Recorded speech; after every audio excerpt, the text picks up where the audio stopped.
個信息爆炸嘅時代，兩樣非常重要嘅能力就係批判性思維同埋法律意識啦。乜嘢係批判性思維呢？佢絕對唔係簡單嘅批評或者否定，而係一種清醒嘅思考嘅能力。佢會要求我哋遇到事情嗰時，多問幾個點解？呢個消息嘅來源喺邊度啊？佢有冇證據㗎？有冇其他嘅可能性啊？培養批判性嘅思維其實非常之簡單嘅。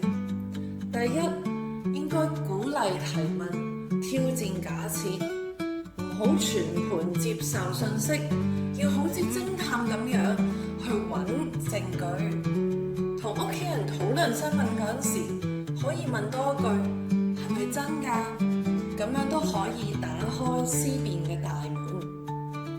第二就係要多角度嘅切換視角，試下企喺唔同人嘅立場睇同一個問題，理解唔同嘅觀點，咁樣就可以令到我哋嘅批判斷更加全面同埋公正啦。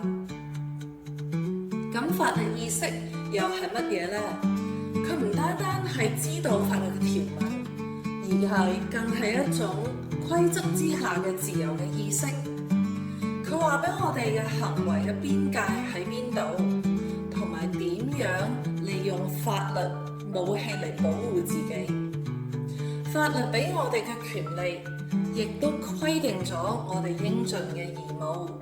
了解我哋有啲乜嘢基本嘅權利，譬如人身權、財產權，而當佢哋受到侵害嗰陣時，我哋要敢於同埋善於去揾法律嘅幫助。